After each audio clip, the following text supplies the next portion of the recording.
Greetings, everyone. This is Heather Leigh, and I am here with this month's Ghost Town Talks with Henderson Libraries. Again, as always, thank you, Henderson Libraries, for inviting me to do this. I'm having so much fun putting these presentations together and sharing information and knowledge that I have. Plus, I also love doing the research for this. And also, thank you, everybody who's watching. Let's get started. Today, we're going to be talking about Calico, California. I know we have originally been doing the ghost towns of Nevada, but I wanted to take a moment because Calico is not very far from Nevada or the Las Vegas area, and it is such an interesting place to explore. And once you know the history behind it and going there and learning more about the history from those who live there and work there, it's just really an interesting and exciting place to explore. The history of Calico, California. Calico was an old west mining town that began operation in 1881. It was discovered by four miners who were leaving Grapevine Station, which is now known as Barstow, and said that the mountain peak looked calico in color. Then, when the town started developing, it was eventually named Calico for that mountaintop. At its peak, Calico was home to more than 500 mines and 1,200 people. The town was very bustling at the time. It had a post office, 3 hotels, 5 general stores, a meat market, bars, brothels, a boarding house. It had its own school district, and 3 restaurants. It was a bustling town with many things to do and mining opportunities for those needing work. Calico mines produced more than $20 million in silver ore during a 12-year period.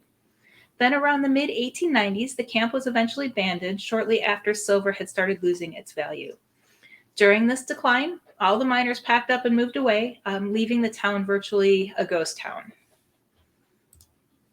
Okay, Calico today. Ghost Town is a true living history experience. If you have never been to Calico, I truly recommend you get there. It is a gorgeous place. Walter Knott had purchased Calico in the 1950s, and he architecturally restored all but 5 of the original buildings in the town. Calico is now part of the San Bernardino Regional Park System and is visited by people from all over the world. Visitors enjoy camping, hiking, shopping, and dining. And the one thing I want to mention is there are tours of some of the mines as well as some other activities which we'll talk about on how to visit Calico. But please note, mines in Calico and even in Nevada or anywhere in the world, mines are very hazardous. And unless you are going on a approved guided tour, you should never approach or enter a mine. Okay, biggest question I get from a lot of people. Is Calico haunted? The town's population may have quickly dwindled, but there are several reports that some of the original and former residents still refuse to leave the area. Reports of paranormal activity include the story of Lucy Lane and her husband, John Robert Lane, who ran the general store. Many recently have reported seeing her walking between her last residence. Sorry about the typo again. I swear I proofread, guys. Her last residence to the store. Lucy wears a black dress, which is possibly the one that she was buried in, and that's just speculation. Additionally, Lucy is reported to rock on her chair that is in her last known residence. There are unnamed teachers who haunt the schoolhouse, where their strange lights reported to appear from inside the building. Many students from that school, including a girl who's about 11 or 12 years old, appears to children and teens before mysteriously vanishing. The last town marshal, Tumbleweed Harris, is believed to still roam the boardwalks. He is easily recognizable with his large body and flowing white beard. His grave is also located in the Calico graveyard.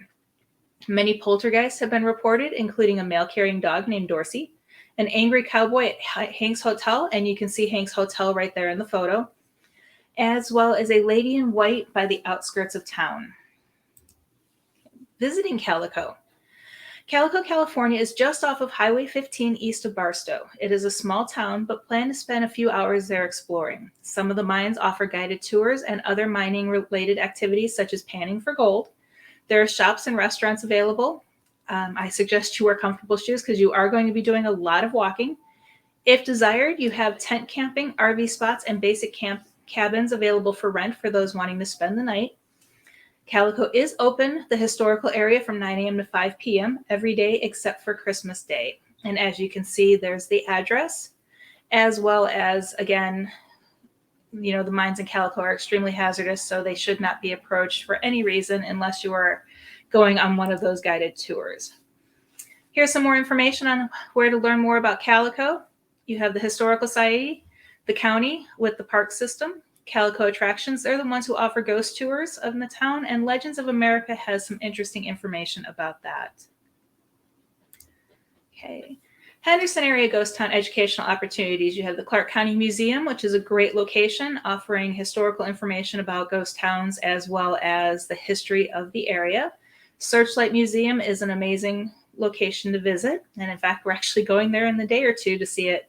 McCaw School of Mines, they are open the first Saturday of every month from 9 to 2, offering insight to mining and mining operations. And that's a fun experience. They also have panning and guided tours.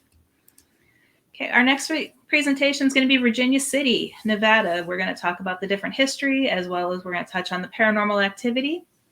And then also coming up in October, we're going to do 2 presentations. One is on haunted ghost towns to go along with a book that I'm writing, as well as we're also going to go over haunted Southern Nevada, which will cover ghost and related history in Las Vegas, Henderson, and Boulder City.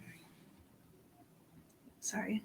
Going back. Okay, here's more information about me. If you would like to find out more, follow me. You can follow me at Dr. Heather Leigh or at Exploration Paranormal on Facebook. There's my Instagram, Blogger, and Pinterest.